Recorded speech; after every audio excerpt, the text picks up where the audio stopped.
Hello नमस्कार दोस्तों, आप सभी का हमारे चैनल पर बहुत बहुत स्वागत है। और जो आज की वीडियो होगी इस पर हम बात करेंगे यूपी पीसीएस 2021 जो अंतिम 30 दिनों की रणनीति होगी कि कैसे आपका प्री एग्ज़ाम पास हो, उस पर मैं बात करूंगा। आप हर बार एग्ज़ाम देते हो, लेकिन कभी कभी आपका 1 नंबर से, कभी 2 नंबर से, कभी 5 नंबर से हमेशा प्री रुक जाता है। तो बहुत हो चुका है, इस बार जो है आपका प्री बिल्कुल नहीं रुकेगा अगर आप इस रणनीति पर तैयारी करोगे। लास्ट के जो 30 दिन हैं आप उस पर अमल करें तो आपका जो प्री एग्ज़ाम है वो बिल्कुल 100% क्लियर हो जाएगा। क्योंकि 2017 और 2018 का मैंने खुद मेंस लिखा था और मेंस में मेरे बहुत अच्छे नंबर आए थे, तो प्री तो कभी मेरे लिए कोई बाधा रहा ही नहीं है। हमेशा मेरा प्री एग्ज़ाम बिल्कुल पास हो जाता है। तो उसमें कुछ खास स्पेशल रणनीति होती है, स्मार्ट स्टडी होती है, कैसे हम क्या रणनीति अपनाएं, कैसे प्री एग्ज़ाम पास करें, अंतिम दिनों में क्या पढ़ें, क्या रिवीजन करें, उस पर मैं थोड़ी बात करूंगा। तो आप इस वीडियो को अंत तक देखते रहें। तो दोस्तों चलो शुरू करते हैं आज की वीडियो। मेरा नाम संदीप पालीवाल है और हम अपने चैनल पर यूपी पीसीएस 2021 की तैयारी कर रहे हैं। तो दोस्तों सबसे पहले मैं बात करूंगा कि आपका जो है प्री एग्ज़ाम, आप सबसे बड़ी गलती क्या करते हो, आपका एग्ज़ाम पास क्यों नहीं हो पाता। सबसे बड़ी गलती यह है कि आप जो है करंट अफेयर पर ध्यान नहीं देते, आप उसको अंतिम समय के लिए छोड़ देते हो। आप सोचते हो कि जो करंट अफेयर है सो तो मैं 5 दिन में या 10 दिन में या लास्ट के 2-4 दिन में कोई भी बुक उठा कर पढ़ दूंगा, लेकिन ये आपकी सबसे बड़ी गलतफहमी है। क्योंकि करंट अफेयर बेस्ड क्वेश्चन जो है 40 से 45 रहते हैं पीसीएस में हमेशा। मैं यूपी पीसीएस की बात कर रहा हूँ। यूपी पीसीएस के एग्जाम के अंदर 40 से 45 क्वेश्चन आपको जीएस में करंट अफेयर के मिलेंगे। तो आप इसके लिए जो है लगभग पिछले 3-4 महीने का जो करंट है उसको तो बिल्कुल रट डालिए। करंट अफेयर पर सबसे ज़्यादा ध्यान देना है, क्योंकि जितना भी पेपर होगा वो पूरा करंट अफेयर बेस्ड ही होता है। तो उसके लिए आप घटनासार है, ई दृष्टि है और मंथली जो मैगजीन आती है वो बिल्कुल पढ़ दे। अर्धवार्षिकी वाली उसको पढ़ दे, वार्षिकी वाली उसको पढ़ दे। करंट अफेयर पर सबसे ज़्यादा ध्यान देना है, पहला पॉइंट है।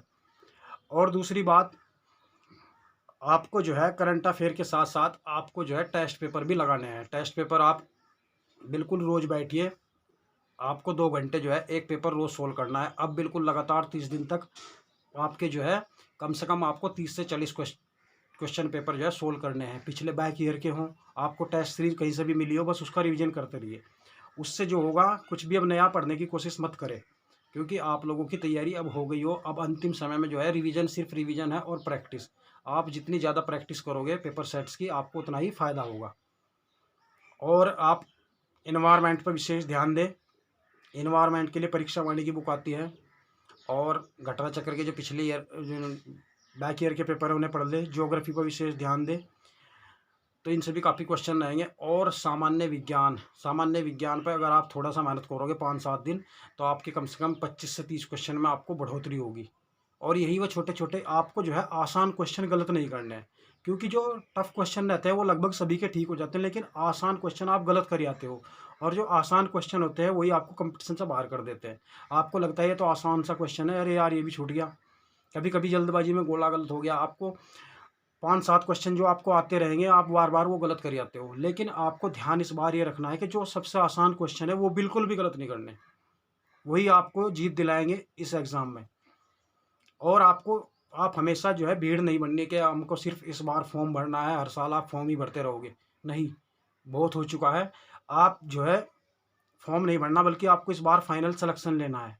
और जब तक प्री एग्ज़ाम आपका नहीं होगा, आप मेंस में नहीं पहुंच पाओगे। आप जो है 4-5 लाख की जो भीड़ है उससे कम से कम 10-12 हज़ार की भीड़ में तो आओ, कंपटीशन में तो आओ। असली एग्ज़ाम तो मेंस है। आप प्री एग्ज़ाम क्वालिफाई करोगे, मेंस में जाओगे, तभी तो आपको कुछ लाभ होगा, तभी फाइनल सिलेक्शन हो पाएगा। क्योंकि खाली आप प्री प्री पढ़ते रहोगे, ज़िंदगी भर प्री की तैयारी करोगे, यार प्री नहीं हो रहा है मेरा, तो ये है, इस पर आप विशेष ध्यान देना। और सबसे बाद में आपको 3-4 दिन जो है पॉलिटी, लक्ष्मीकांत से पढ़ लो। पॉलिटी के आर्टिकल के सारे फैक्ट आपको रटने हैं, क्योंकि वो सीधे फैक्ट से क्वेश्चन आते हैं कि फला आर्टिकल में क्या है, फला उनका फिलिंग द मैच, सूची देंगे वो, उसको मैच कराएंगे। ज्योग्राफी के भी ऐसे ही फैक्चुअल डाटा आता है, फला झील कहाँ है, फला ये है, आपको ज्योग्राफी कैसे क्वेश्चन। लेकिन इन्वायरमेंट के जो क्वेश्चन रहेंगे वो पूरा करंट बेस रहेंगे। इकोनॉमी के जो रहेंगे करंट बेस रहेंगे। डेली न्यूज में क्या रहा है ये बिल्कुल पूरा रहेगा। तो करंट अफेयर पर आपको सबसे ज़्यादा विशेष ध्यान देना है, ठीक है। ये रही सबसे बेस्ट रणनीति। आपको करंट अफेयर कहीं से भी तैयार करना है और बैक ईयर के पेपर आपको घड़ी में टाइम देख कर 2 घंटे रोज सोल्व करना ही करना है। ये बिल्कुल गांठ बांध लो अगर आपको एग्जाम क्वालिफाई करना है तो। ये सबसे सटीक रणनीति है। एग्जाम देख कर आपको 2 घंटे, आपको उसको कम से कम 1.5 घंटे में करने का प्रयास करना है, क्योंकि 10-15 मिनट आपको जो वहाँ पे और क्यूरी रहती है, रोल नंबर वगैरह, उसको भरने में भी लगेगा। तो आप अगर 1.5 घंटे की प्रैक्टिस करोगे तो तब 2 घंटे में पेपर सोल्व हो पाएगा।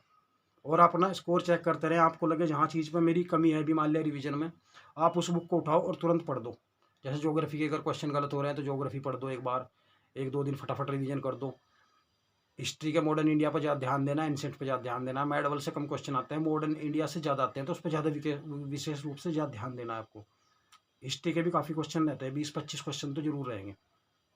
ठीक, करंट अफेयर हो चुका है, इन्वायरमेंट हो गया, ज्योग्राफी आपको मैंने बता दिया। ज्योग्राफी आप जो है ज्योग्राफी में भी जैसे लेटेस्ट कोई अगर स्थान चर्चा में रहा है, कोई झील चर्चा में रही है, वो भी करंट बेस ही रहेगा ज़्यादातर। लेकिन क्वेश्चन स्ट्रेट फॉरवर्ड भी पूछता है पीसीएस आयोग जो है। ज्योग्राफी के कुछ कुछ क्वेश्चन रिपीट कर देता है जो बैक ईयर के, तो आप जैसे प्रैक्टिस करोगे पिछले पेपरों की तो वो हूबहू आपको मिल जाएंगे। ज्योग्राफी हुआ, जनरल साइंस के क्वेश्चन जो है रिपीट हो जाएंगे। लेकिन करंट अफेयर या तो बिल्कुल आपका गलत होगा, या तो आता है या नहीं आता, आप उसमें कुछ नहीं कर सकते। लेकिन जो बाकी क्वेश्चन है, हिस्ट्री ज्योग्राफी, आपको एक स्टोरी से आप पढ़ के रखते हैं तो आपको जो है उसमें आप फिर भी ठीक कर लोगे। लेकिन करंट अफेयर अगर आपने नहीं पढ़ा तो आप बिल्कुल गलत कर पाओगे या बिल्कुल सही करोगे। तो इसलिए करंट अफेयर पर पूरा ध्यान देना है। बिल्कुल लास्ट में रणनीति यही रहनी है, और प्रैक्टिस सेट आपको सोल्व करने हैं। आप किसी टेलीग्राम से जो ले सकते हो, किसी वेबसाइट से डाउनलोड कर सकते हो। आपको मतलब जो भी कोचिंग के अवेलेबल हो, प्रैक्टिस सेट उन्हें ज़्यादा से ज़्यादा करें, प्रैक्टिस करें। तो अगर आप ऐसा करोगे और बैक ईयर के पेपर जो है उनमें लगाते रहो, तो आपका जो है प्री एग्ज़ाम बिल्कुल आराम से क्वालिफाई हो जाएगा। और मेंस के लिए आपको 3-4 महीने का टाइम मिलेगा। आप आराम से फिर मेंस की तैयारी करना। अभी मेंस की टेंशन मत लो, सबसे पहले बिल्कुल प्री पे फोकस करो, आप तभी तो मेंस में पहुंचोगे। जिस दिन आपका प्री क्वालिफाई हो गया, अगर आपने 100 क्वेश्चन, आपका स्कोर 100+ है विदाउट नेगेटिव मार्किंग, तो आप बिल्कुल श्योर हो जाना और आप मेंस में जीएस की और अपने सब्जेक्ट की तैयारी करना फिर आराम से। मैं तो यही रणनीति अपनाई थी और मैंने 2 बार मेंस भी लिखा और अच्छे नंबर आए मेंस में भी। तो मैं चाहता हूँ कि आप लोगों का भी हर बार जो है आप भीड़ का हिस्सा ना हो। ठीक है, तो वीडियो देखने के लिए बहुत बहुत धन्यवाद। अगर आपको हमारी टिप्स अच्छी लगी हो तो इस चैनल को सब्सक्राइब कर ले, क्योंकि मैं अपने चैनल पर आपको ऐसी टिप्स देता रहता हूँ और तैयारी आप लोगों को करा रहा हूँ। तो वीडियो देखने के लिए बहुत बहुत धन्यवाद। आपका दिन शुभ हो। जल्दी मिलेंगे नेक्स्ट वीडियो में। Thank you so much.